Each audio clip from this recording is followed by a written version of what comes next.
l'environnement, dis-nous un peu plus. Donc effectivement, nous pensons que c'est un secteur extrêmement important. D'ailleurs, le secteur du tourisme représente un pilier pour l'économie mauricienne. À part le fait qu'il y ait un pilier de l'économie mauricienne, nous pensons depuis longtemps, un des atouts qui le pays finit recevoir, c'est avant tout l'accueil, sa chaleur humaine prévaloir de la société mauricienne. C'est ça qui fait exprimer les atouts. Et vous pensez que nous besoin dépasser ce niveau-là quelque part. Et aussi, nous prenons en considération ce touriste qui peut venir dans le pays là. C'est un touriste qui est aujourd'hui extrêmement exigeant. Aujourd'hui, la protection de l'environnement est un facteur extrêmement important dans le choix de cette destination. Et il a parfaitement raison. Elle est extrêmement important aussi, qui nous, à Maurice, nous lance un message qui est bien fort pour démontrer d'une part que le comportement du Mauricien est vraiment adapté avec la nouvelle exigence aujourd'hui. Et aujourd'hui, la propriété, la protection de l'environnement, ce n'est pas un luxe, ce n'est pas un privilège, c'est avant tout un mode de vie, c'est une qualité de vie qui nous fait choisir.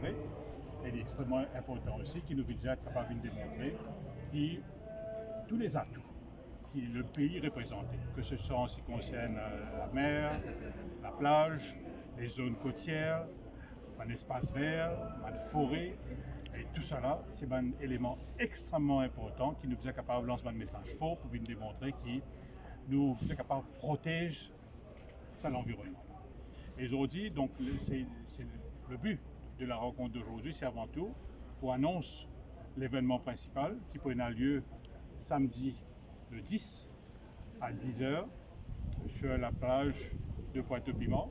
Nous avons un lancement d'une campagne majeure de nettoyage.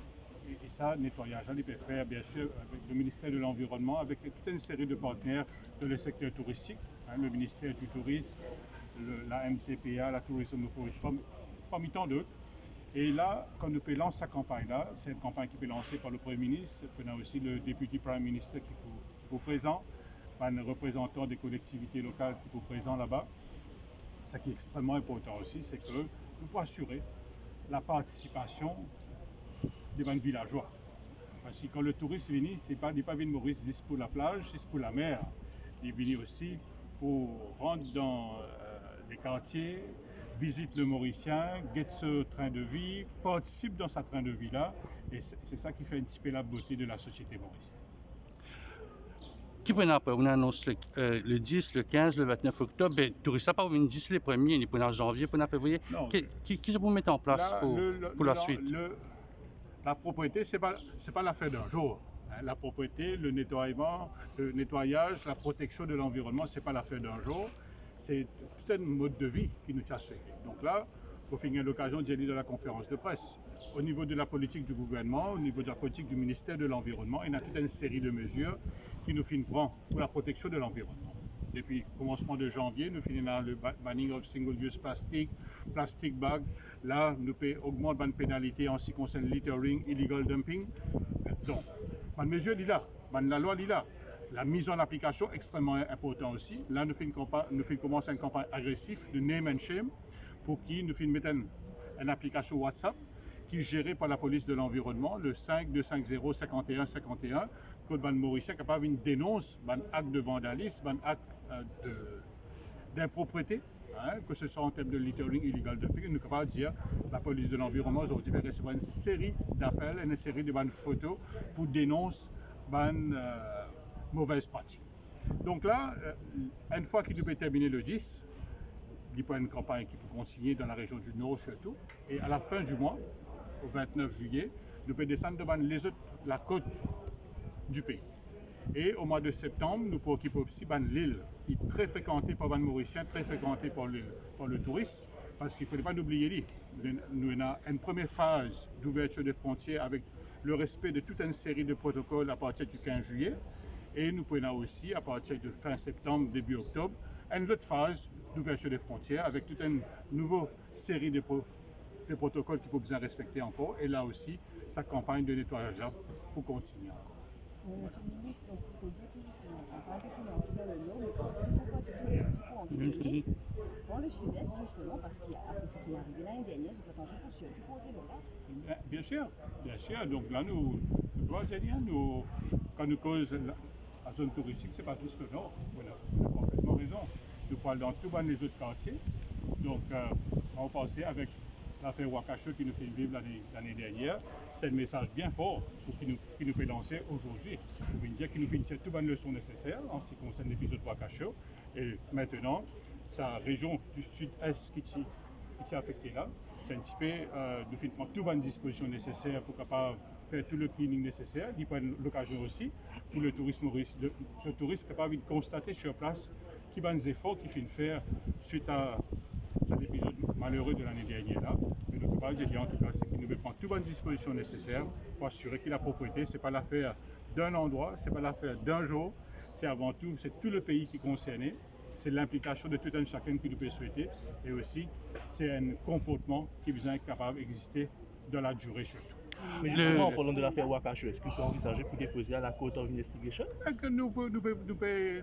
C'est pas le but de sa fonction d'aujourd'hui. Si nous avons un renseignement nécessaire, ça t'allait au cas de tout renseignement. Là, le but de la réunion d'aujourd'hui, de la conférence d'aujourd'hui, c'est le lancement de la campagne de nettoyage à partir du 10 juillet. Merci. Justement, et le vice-président de la REM, il parle de la propriété, comment on peut dire, mais il fait aussi un appel à vous concernant le ramassage des déchets solides. Alors, est-ce qu'on peut prendre ça en considération aux responsables des déchets solides ici?